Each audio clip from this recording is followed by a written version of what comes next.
Halo, selamat pagi. Udah sarapan belum? Udah pada ngopi belum?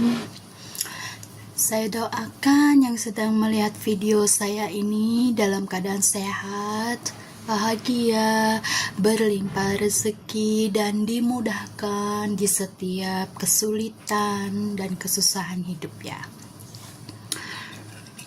Saya mau berceloteh tentang yang merasa istri serah, terus merasa dizolimi sama suaminya karena selingkuh dan ingin menikah lagi dan akhirnya menghancurkan harta bendanya.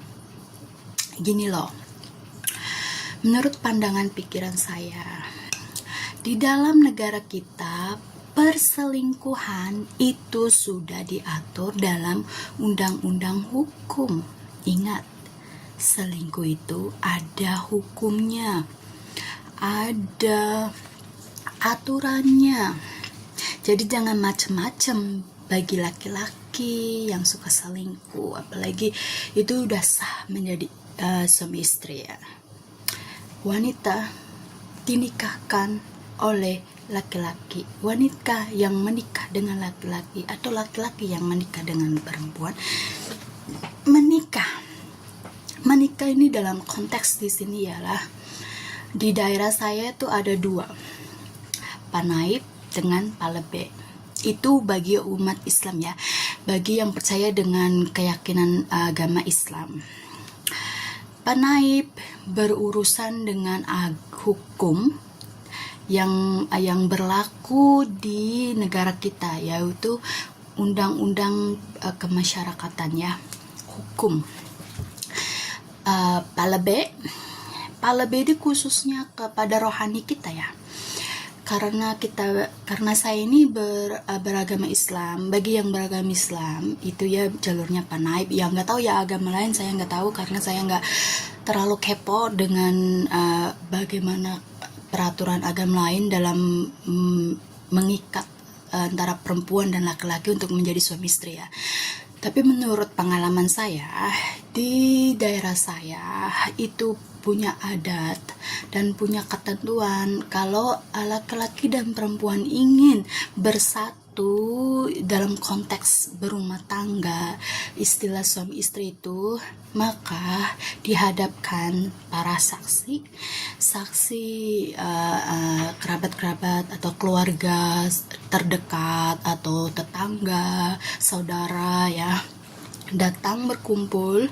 Ada Panaib, ada Palebe, kedua orang tua, tentu yang kalau ada punya orang tua, kedua orang tua ya. Nah, kasus seperti yang saya sudah jelaskan, kalau Panaib itu mengurus hukum yang berlaku di negara kita, dan Palebe itu ialah jalurnya kepada keyakinan kita, yaitu terutama agama Islam ya. Palebe itu di daerah saya namanya Palebe ya, yang nggak tahu di daerah lain, karena di lain desa, lain tempat lain namanya ya. Kalau daerah saya itu Palebe ya. Jadi dalam konteks sakral waktu pernikahan disebut akad nikah ya. Akad nikah itu ada pengucapan, ada penulisan. Nah, di situ Panaib bertugas untuk mencatat nama kita, nama suami kita, dan mendaftarkan ke lembaga hukum yang berlaku di Indonesia, di negara kita. Dan Palebe bertugas untuk mengambil janji, untuk mengambil itikat. Maksudnya kan itikat dalam ijab kabul yang diminta pertanggungjawaban itu laki-laki ya. Yang berhak untuk bicara itu laki-laki kan, yang perempuan itu diem kan, cuma mendengarkan. Tapi waktu itu saya sebelum akad nikah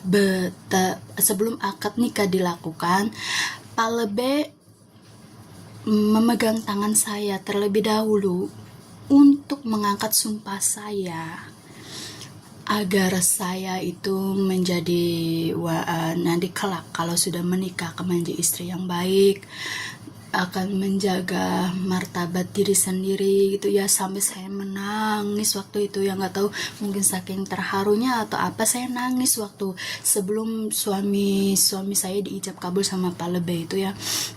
Saya dipegang dulu tangannya dan mengikuti kata-kata Pak Lebe yang nggak tahu waktu itu ya, nggak tahu, saya lupa ucapan Pak Lebe yang menuntun saya untuk berkata supaya saya mengikuti kata-kata Pak Lebe. Saya lupa kata-katanya, tapi perasaan itu masih ada di hati saya karena bisa membuat saya menangis. Saking apanya, saking terharu atau apa ya nggak tahu ya, tapi saya menangis waktu itu sangat terharu, berpikir saya ini udah melepas masa lajang saya, sekarang saya fokus dan saya mencoba untuk hidup dengan seseorang yang saya kenal tapi bukan dari kecil, tapi hanya beberapa bulan, dan berharap saya bisa mendapatkan atau menemukan kehidupan bahagia ke depannya, karena saya berharap saya bisa mempunyai keturunan yang lebih baik daripada kehidupan saya. Nah, waktu itu sewaktu Pak Lebe memegang tangan saya dan supaya saya mengikuti kata-kata Pak Lebe, itu yang ada dalam otak dan hati saya sehingga saya menangis ya. Nah, setelah Pak Lebe setelah saya sudah menghabiskan kata-kata Pak Lebe supaya saya mengikuti kata-kata Pak Lebe itu, barulah suami saya yang dijabat tangannya dan seperti yang biasanya orang laki-laki menikah ya, ijab kabul namanya ya. Setelah itu, setelah suami saya selesai mengucapkan kata ijab kabul, terus saya disuruh sungkem sama suami saya, kedua orang tua saya, dan saya terus berkeliling kepada tamu-tamu saya untuk mengucapkan terima kasih dan merasakan kebahagiaan yang saya rasakan setelah saya sah menjadi istri suami saya ya. Nah, dari situ cobalah pikir, kita ini istri sah, kita dilindungi oleh agama, kita dilindungi oleh hukum, kita diberkati oleh agama. Jadi wanita itu sangat berharga. Kita dilindungi oleh hukum, kita diberkati oleh agama. Jadi kalaulah suami, maksudnya kita menikah dengan saya nih ya, menikah dengan seseorang yang saya pilih, oh dia itu mungkin cocok buat saya mau nikah sama dia, karena saya menikah saya mau sama dia, bukan saya pasrah, dia suka sama saya enggak, saya mau sama dia ya, saya mau menikah sama dia karena saya menikah itu sudah melihat resikonya, karena saya tahu latar belakang dia kayak gimana, pekerjaan dia bagaimana. Tentulah sebelum menikah itu sudah terbayang, oh mungkin akan menjadi begini, tapi tidak berpikir ke jalur yang kalau dia akan menyakiti saya, karena saya tidak membayangkan sebelum menikah itu dia akan menyakiti saya, tapi saya membayangkan sebelum menikah tuh financial ekonomi saya, oh mungkin akan seperti ini, karena saya tahu latar belakang pekerjaan dia, keluarga dia, itu yang saya tahu selama 3 bulan perkenalan sama dia. Dan saya dari situ saya menyaring ke depannya, oh saya bakal seperti itu kehidupan saya dengan dia. Tapi saya niatkan lillahi ta'ala, selagi saya di jalan yang benar, pasti yang mempunyai kehidupan pasti akan memberi kebaikan di balik kesusahan, di balik keburukan yang akan saya jalani ke depannya nanti. Dari situ seharusnya mungkin ya kebanyakan wanita menikah itu ya mungkin ada yang melihat dari wajah, ada yang melihat dari kesuksesan, harta gitu ya. Tapi kan saya juga menimbang diri saya sendiri juga, bagaimana keadaan saya gitu. Tapi yang terfokus ialah kekuasaan ilahi. Kekuasaan ilahi Tuhan itu yang membuat saya berani. Ya, lillahi ta'ala, saya mau menempuh kehidupan baru dengan lelaki itu. Insya Allah hidup saya pasti diberkahi. Nah, Kalau saya melihat seorang wanita yang sudah menikah, terus karena keadaan ekonomi, terus dia pergi kerja di luar negeri, meninggalkan suaminya di rumah, terus kan ada hasilnya, bisa membangun sesuatu, tapi pasti ada aja musibahnya karena lelakinya mungkin gak tahan gitu ya. Jadi kan mungkin karena lelakinya egois, tidak memikirkan bagaimana keadaan istrinya gitu. Kenapa istrinya bisa menjadi TKW atau bekerja di luar negeri dan menjadi jauh dari dia? Karena satu, sang suami tidak bisa memenuhi kebutuhan, atau sang suami itu maksudnya sudah si istri itu udah memikir taraf level maksudnya taraf kehidupan saya ini akan begini-begini terus kalau saya tidak berjuang atau maksudnya membantu dalam ekonomi suami. Nah, kalau sang suami tidak berpikir secara pemikiran sang istri, mungkin dia beberapa laki-laki suami istri saya udah jauh nggak bakal tahu lah kalau saya punya wanita lain. Atau salah dia jauh dari saya nggak bisa hidup tanpa seorang perempuan gitu kan. Banyak laki-laki kayak gitu berpikirnya, dan terjadilah perselingkuhan ya. Mungkin karena sang istri itu sudah terlalu lama, terus akhirnya sang suami itu berani ya, mempunyai pemikiran berani.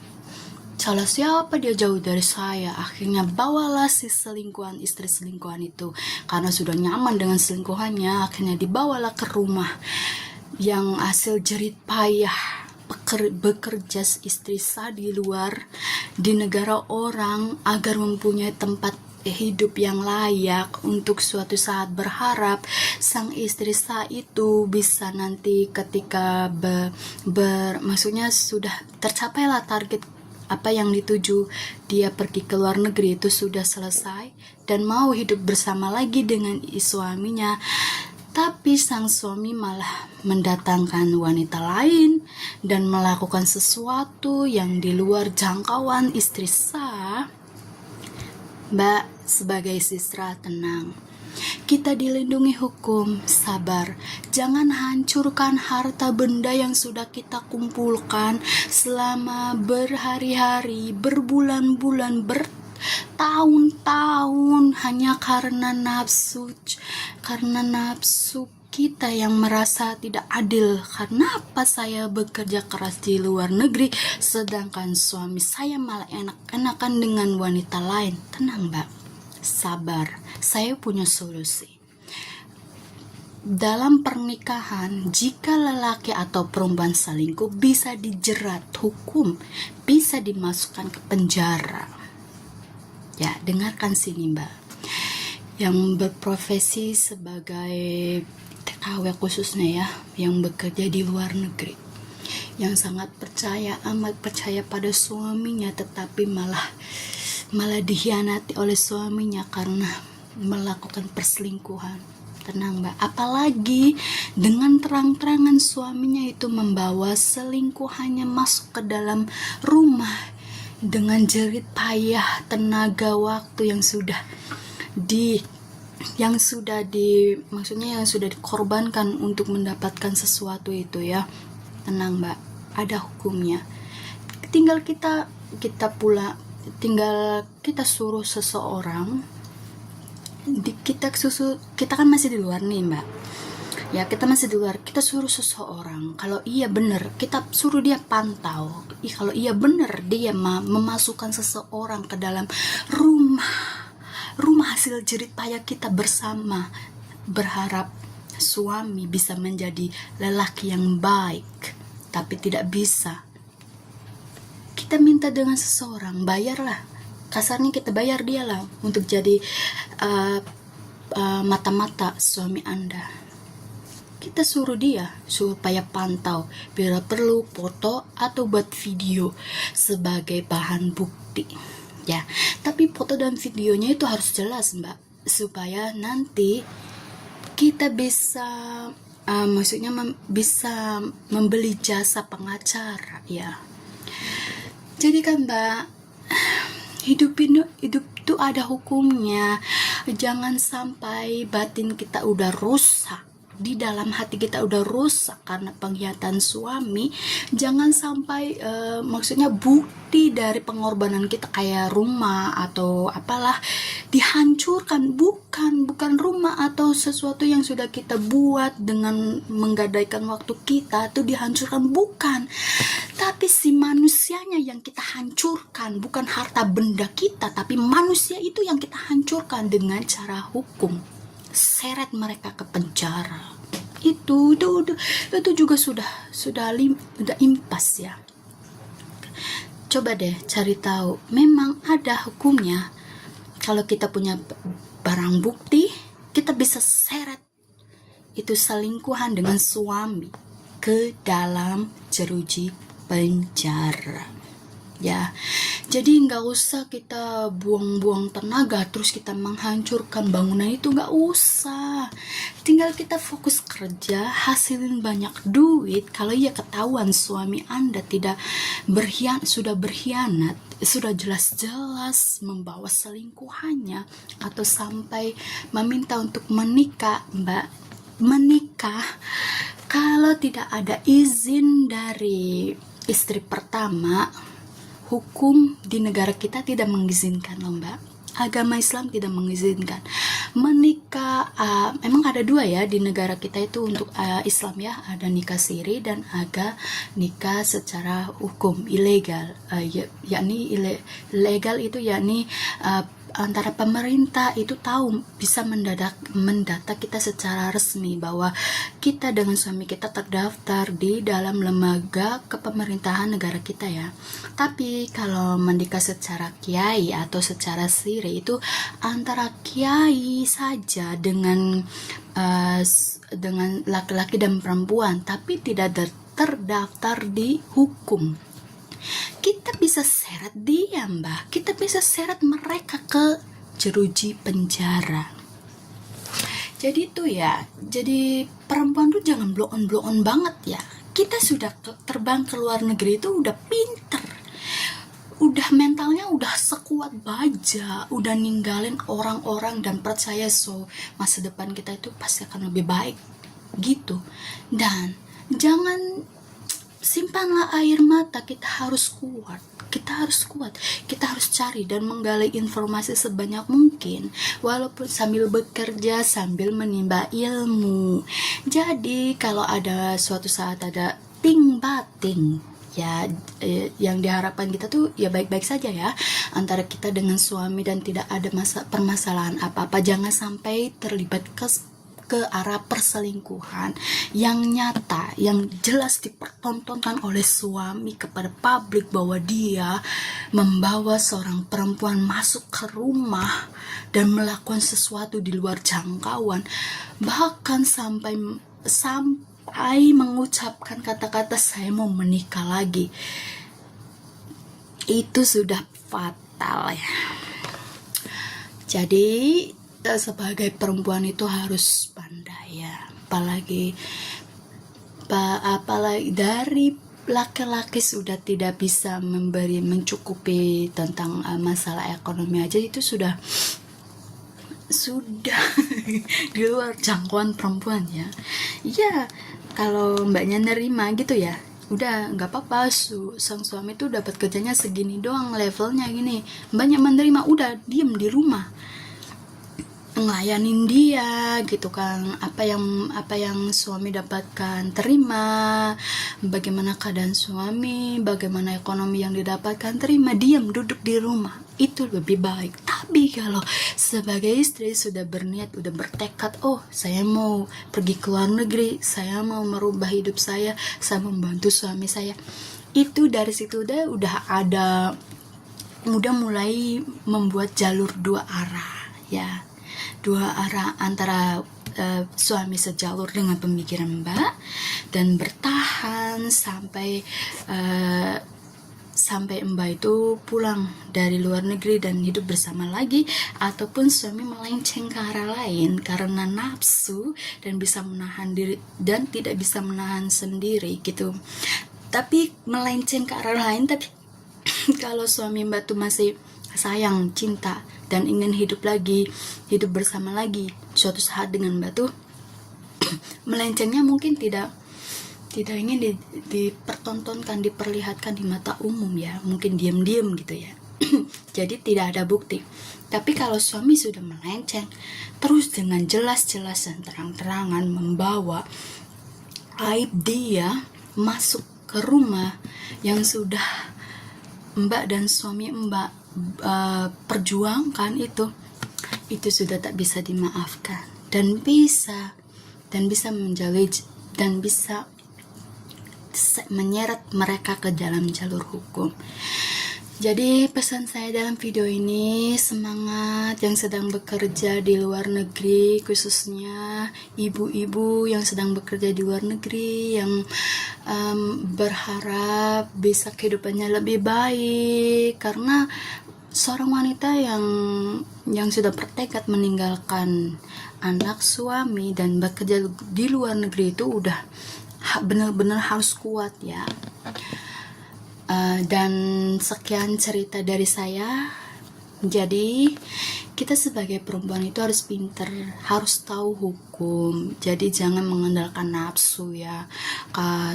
Kalau ada apa-apa yang salah dengan suami gitu kan, kalau suami nggak bisa diomongin, terus terang-terangan berbuat yang benar-benar menyakiti kita harus cari solusi yang lebih baik ya. Jangan sampai kita rugi waktu, kita rugi uang, kita rugi materi hanya karena satu manusia yang dianggap suami tapi tidak bisa mengasihi, menyayangi kita yang sedang berjuang di luar, yang sedang berjuang di negara orang untuk kehidupan kebaikan bersama ya. Jadi yang terpenting tuh sayangi diri sendiri sebelum menyayangi orang lain. Tapi kalau orang lain yang kita sayangi tidak bisa menyayangi kita, tinggalkan ya. Terima kasih yang sudah melihat dan menyaksikan video saya dari awal sampai akhir. Semoga diberikan kesehatan, dilimpahkan rezeki, dan dipermudah di setiap kesusahan dan kesulitan. Terima kasih. See you in my next video.